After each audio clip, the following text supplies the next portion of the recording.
I bought recently from the internet those power supplies. They were advertised as faulty. Even on the AliExpress they are reasonably priced, not very expensive, and as the reviews that I watched, they are in very decent quality. I got excited to see that we have an RD6012, but my excitement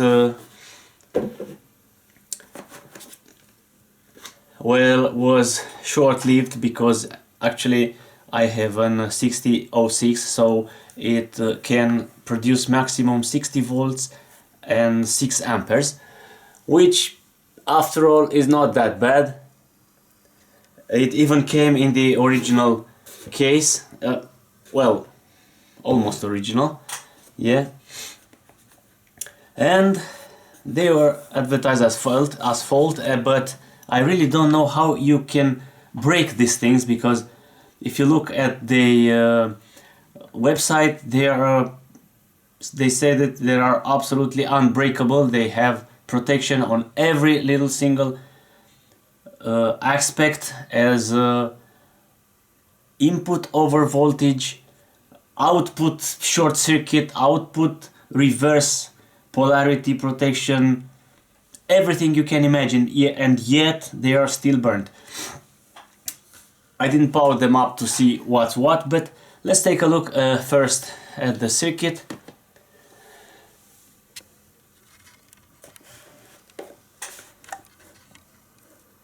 Alright. There's nothing obviously exploded except for this fuse over there. This is a fuse because it says well, F2.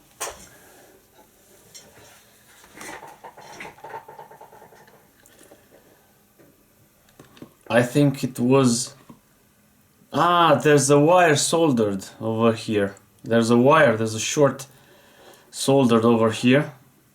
Very bad idea. There's another fuse over there which is not burnt.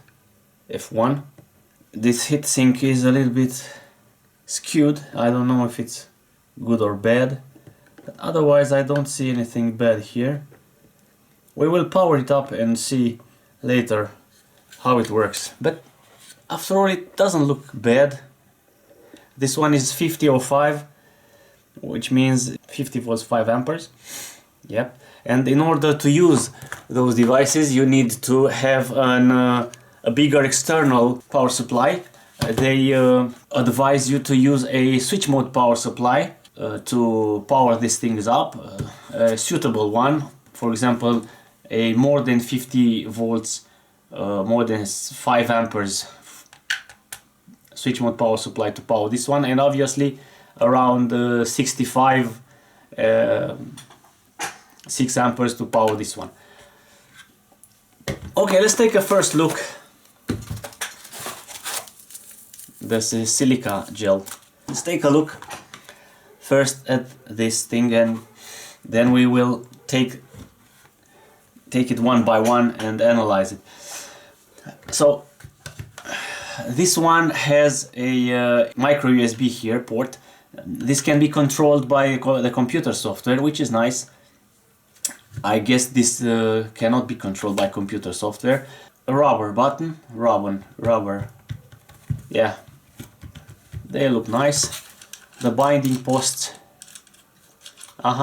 you cannot unscrew them completely, which is good, and they even have a hole here to insert a wire, then tighten it like that.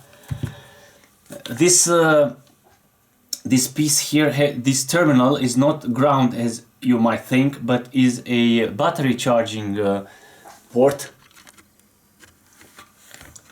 That's exactly what the seller told me, that they used these devices to charge the batteries.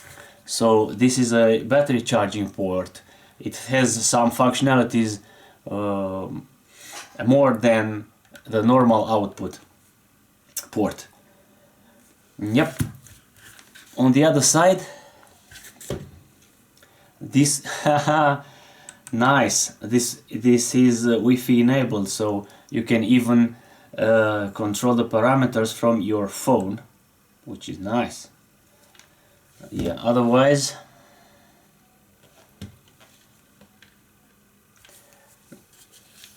this thing, the small one, is very bad bodged here.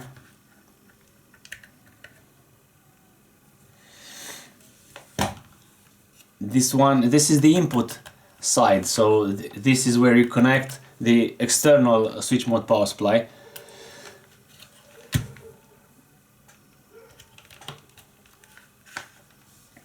But right immediately I can see something extremely bad happened here. Yes, you see, even we have a trace flapping. Yeah, this is more destroyed than the other one. The fuse here is also shorted with a wire. Perhaps this is why the next part exploded. Yeah, you see the trace came loose here and here. So this was most likely a power MOSFET or something, a power device. Otherwise I do not see anything else extremely bad, but we will take them apart one by one and see. Let's start with this one because it is not that bad, that badly damaged.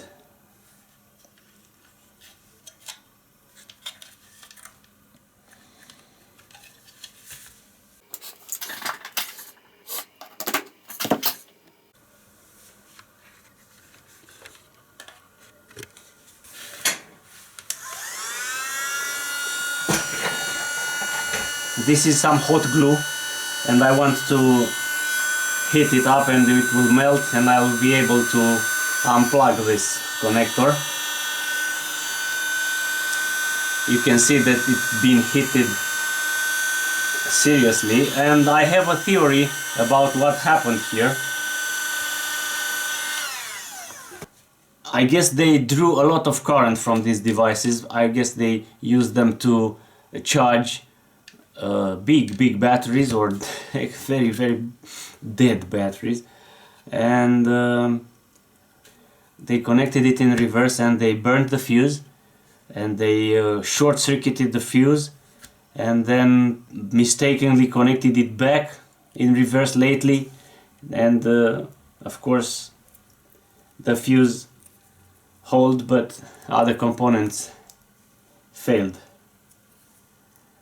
And you know that all the components work with smoke, and if the smoke escapes then the component work no more, and it's very hard to put the smoke back inside the component. I usually have to buy a new one. I'm trying to fix this thing because it will be used to power the device. So this is why I'm struggling a bit here. Minus and plus. Before everything else, I will check some the fuses.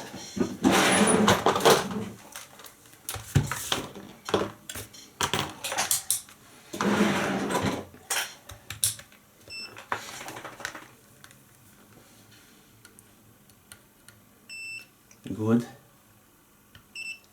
Obviously. Do we have a short on the inside or the input side? No.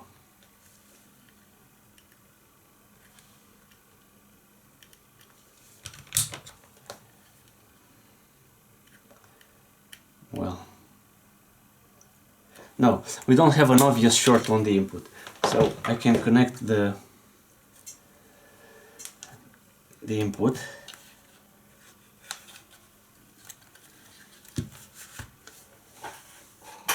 I will use my bench power supply, homemade, to power this thing, and I will set 13 volts and 5 amperes. No, I will set the amperes to, let's say, 200 milliamperes, okay?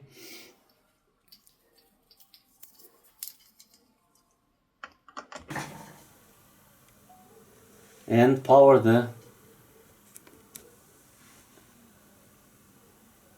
yes, and it immediately moves into constant current. It draws more than 200 milliamperes.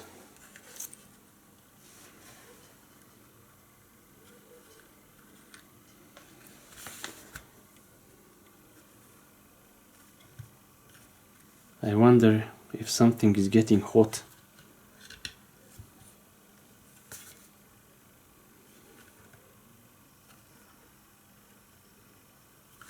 Not obviously, but more than 200 milliamperes. Let's ramp it up a little. Let's see where it stops. 300. Still constant current. 400. Still constant current. No, that's not good. It shouldn't draw that much. 500. And that's it. No more. No. It's bad. It doesn't look good. Something's getting warm around here. If I had the thermal camera, which I don't have, this thing is getting not very, because it's not enough power, but it's getting warm. This thing over here. Yeah, I wonder what this is. I'm going to check it. What if I take it apart and see what is inside? I need to change the tip of this solder.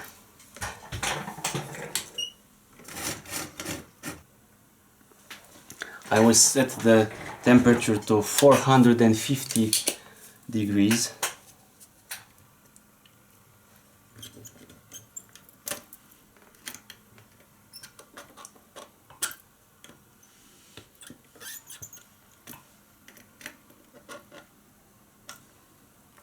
This one is free, this one is not free.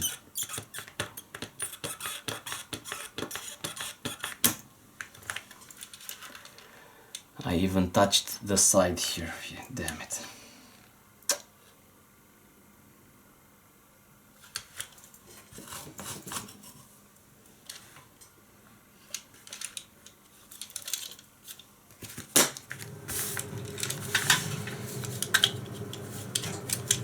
Whew, finally.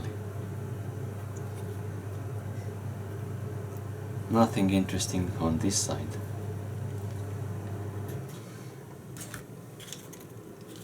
This is the display part. Let's see what is underneath this heatsink. Yes, 4 MOSFETs.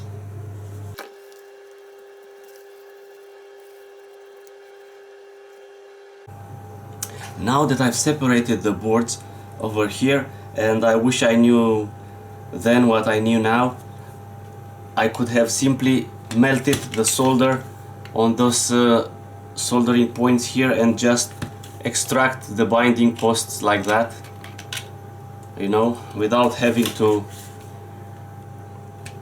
mess a little bit the soldering point here. But who knew that? Anyway, I thought they were pretty well stuck in place here. But now we have two boards that I will call this the power board and the display board. I'm gonna test this piece just like it is naked to see if the short persists, and again I'm going to test if we have a obvious short at the input. We don't, or at the output.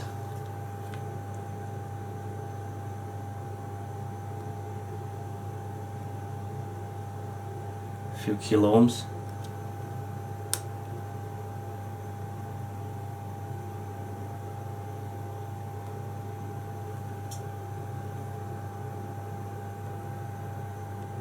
This is a charging capacitor. No, so we don't have a obvious short. And I took a look at the board, and so from what I understand, the board works like this. The plus goes through this fuse, which is in good shape, through the drain of this pair of MOSFETs here in this tab here, through this inductor, through this bodged fuse to the output plus. The minus goes only through one MOSFET, then through this tab here, through these shunt resistors to measure the current perhaps, through the outside, through the underside, out to the output minus. So I call this the power side of this power board, and this is the soft side, I believe, which is mainly composed of some voltage regulators. This one is a voltage regulator, and the voltages are communicated to the display board through this connector here, and the controller, a microcontroller on the display board, sends the commands to the MOSFET pairs to regulate the output. So let's see if we still have the short.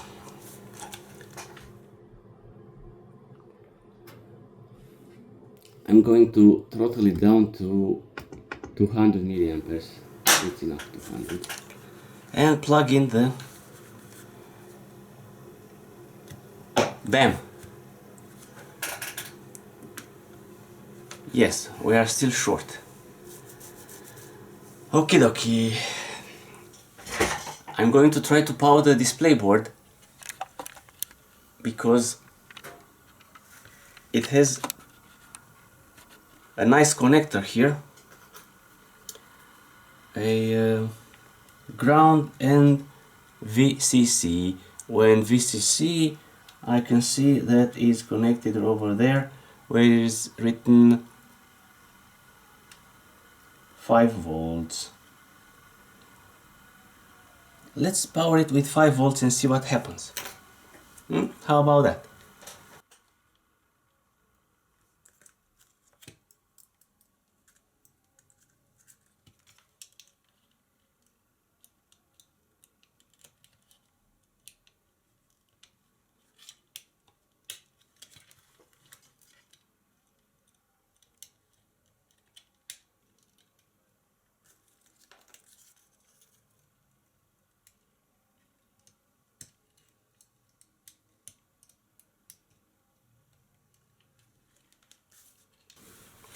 Okay, let's try it now. Oh, what do you know? The screen lit up.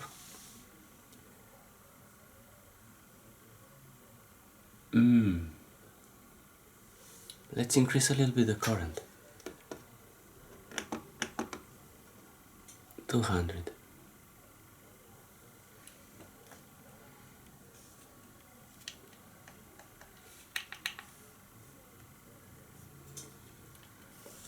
Why is the screen white?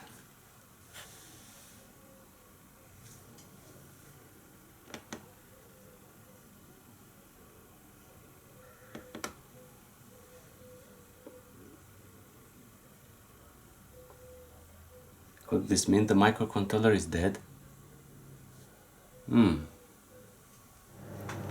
I really hoped at least this part would work normally, but there are two versions. Either the good one, it doesn't work like that, and you cannot simply power it and expect the microcontroller to boot, or the microcontroller is fried and this is game over for it.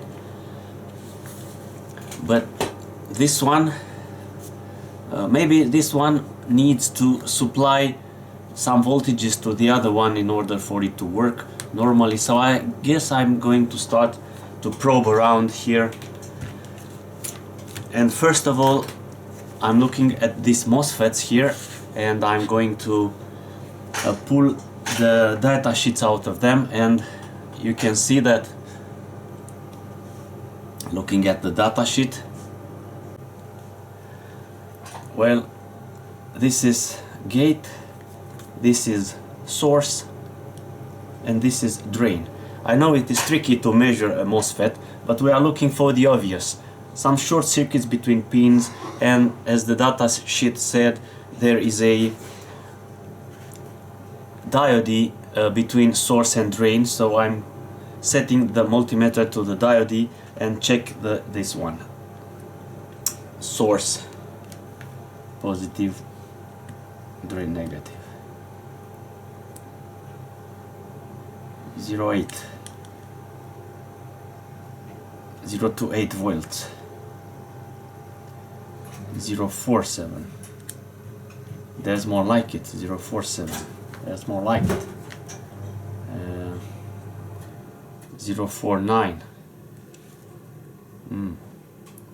0.47. 0.2. Those two might be busted. Let's measure something different. For example, gate source. How about that? Gate source. 91 millivolts.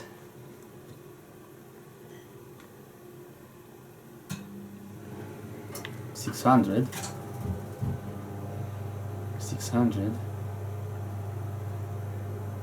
91. 700. Reverse. Infinite. Ah, look at that. This is an almost short. A gate to source. Almost short. Ohm metric.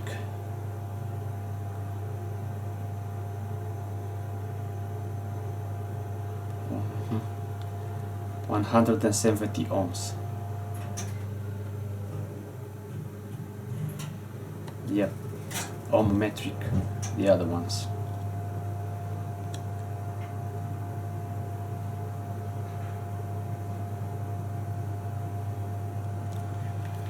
In order of kilo ohms.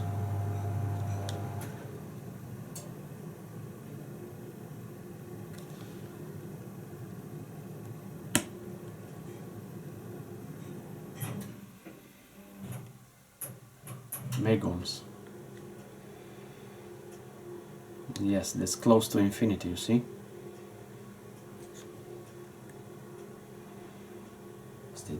Let's see this voltage regulator here. If I pull up its data sheet,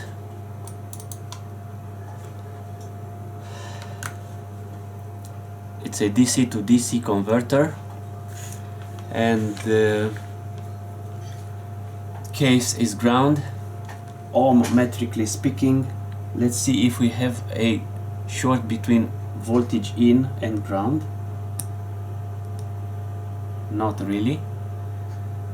The switch, the output is almost shorted to ground.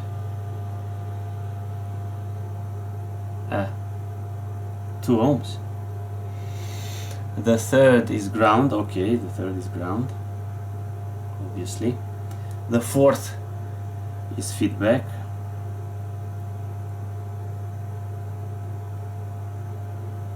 The third is enable. Enable is grounded because this enables this IC. Let's take a look at the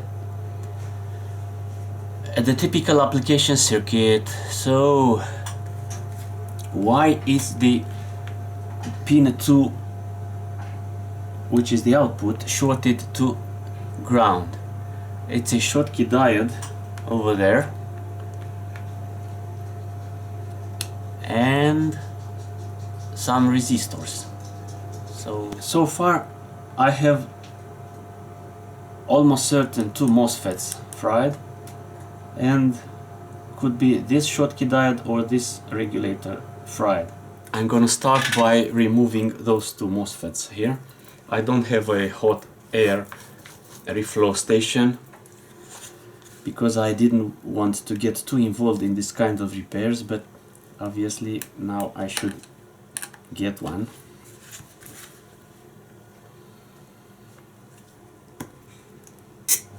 And number 2.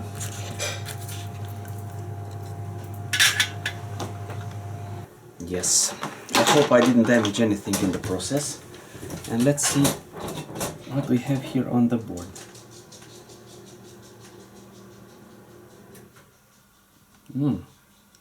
Looks like the short is coming from the board itself.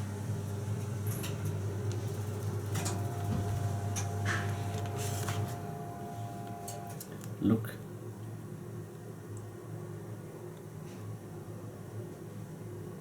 The same value, around 150 ohms.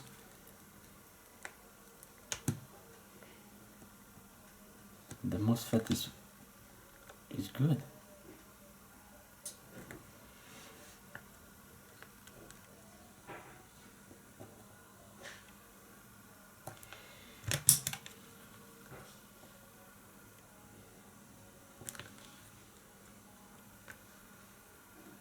Exactly as it should.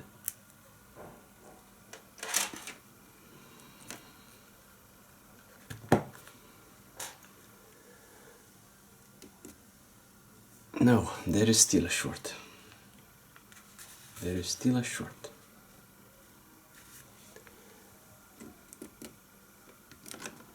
Those MOSFETs were not to blame. Short persists, so since I've also determined that this diode may be shorted, let's remove it. First of all, let's remember where is the mark.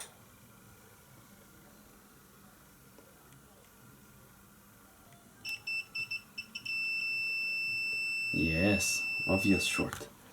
It was not the diode, it is this IC. So we have to remove the IC also.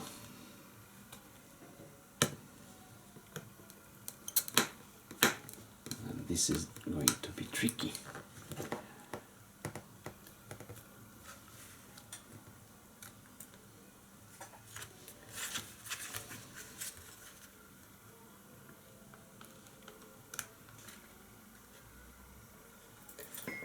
Okay, let's see if the short persists.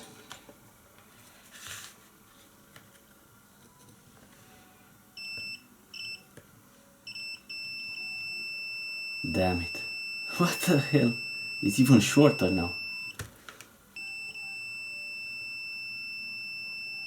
Well, the output is obviously shorted to ground now. This is ground, this is feedback, and this is enable. Input, output, obviously shorted to ground. Let's apply power again and see if the short persists.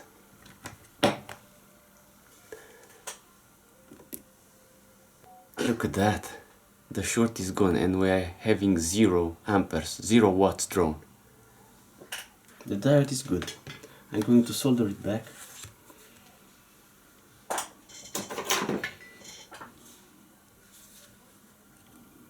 And I'm going to solder the MOSFETs back also.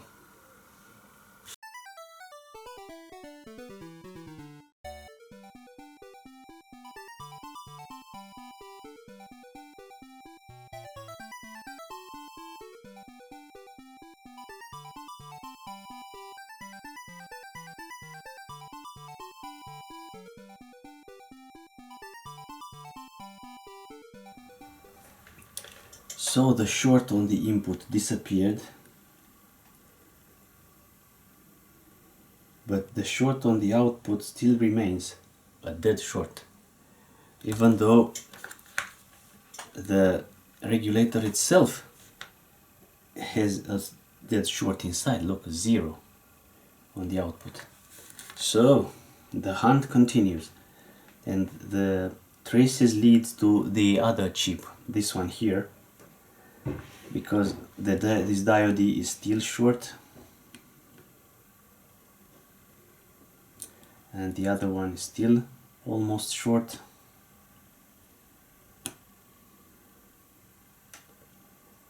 So I'll have to extract this one. I don't have the tools to do that.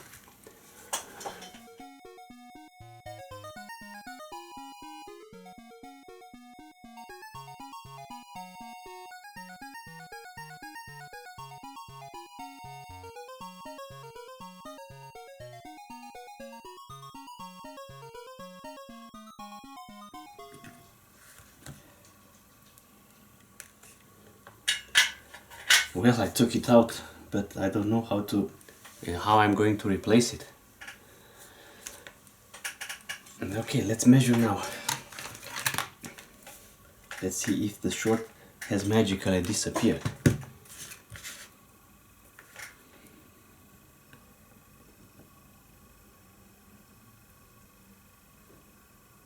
It didn't disappear, but it changed. Definitely changed. The other one.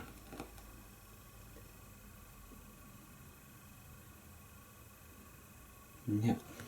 Yes, this can be the resistor network from the output of this IC. Still. Let's see if we still have a short on the output. No, no longer short on the output. I would call it a moderate success.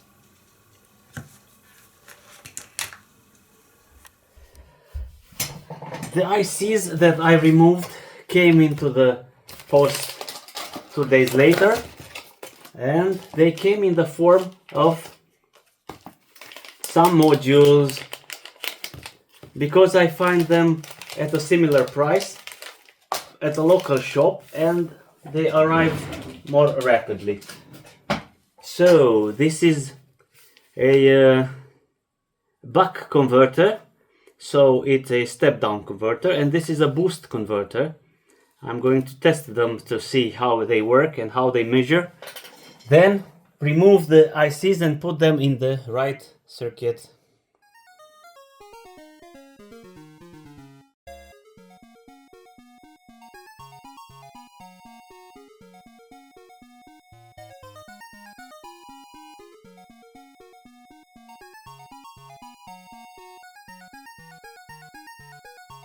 Okay, let's put them back to place. I'll put this one first, test the result, and then this one first, you see, over there. Okay, let's get going.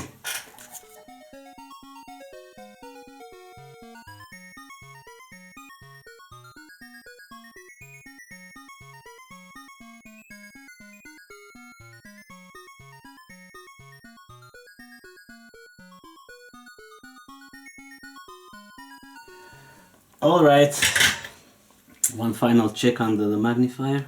Everything looks normal. Okay, plug it in and see how it goes. The power supply is set to 13 volts, 200 milliamperes.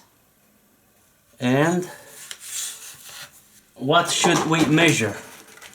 Well, we should measure the output, which is one end of this inductor is the diode. Yes, this end here.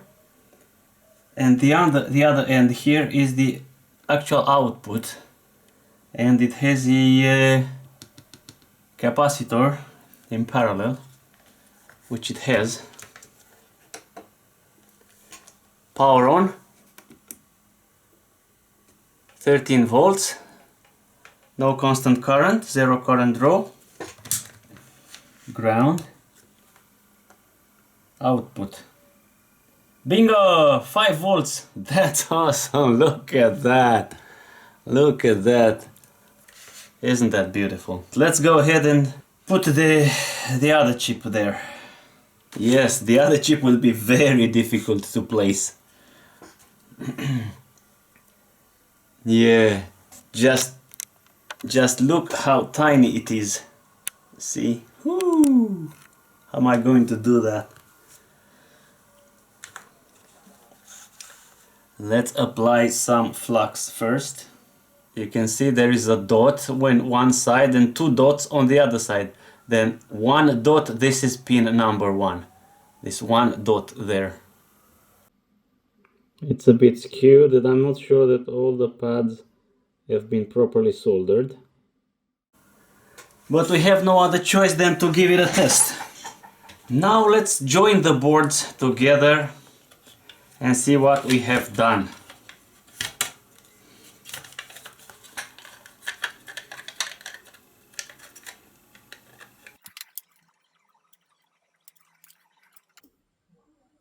Look at that! That's a win.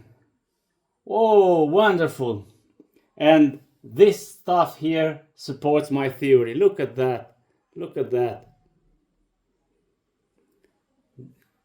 That's exactly what the owners say, and that's exactly what I'm pointing out.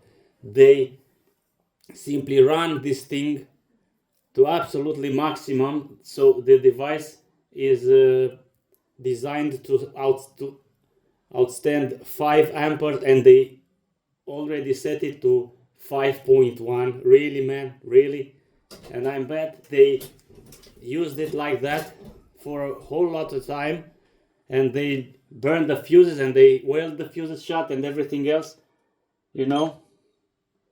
Yeah, wonderful, wonderful. Let's twist down. How yeah, I like that. I like that, really, yeah. Off. Yes. I have the fuses, so I'm going to replace the fuses. Look at that. Great. And we have a breathing LED here.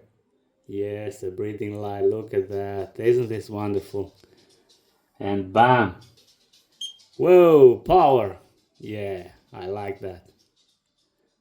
So in the end there were 2 voltage regulators, one buck and one boost converter. Yeah, I can't find the big one, but I do find the small one. Look at that. This is the boost converter, really. Look at that, how small it is. Well folks, that's it. Thanks for watching.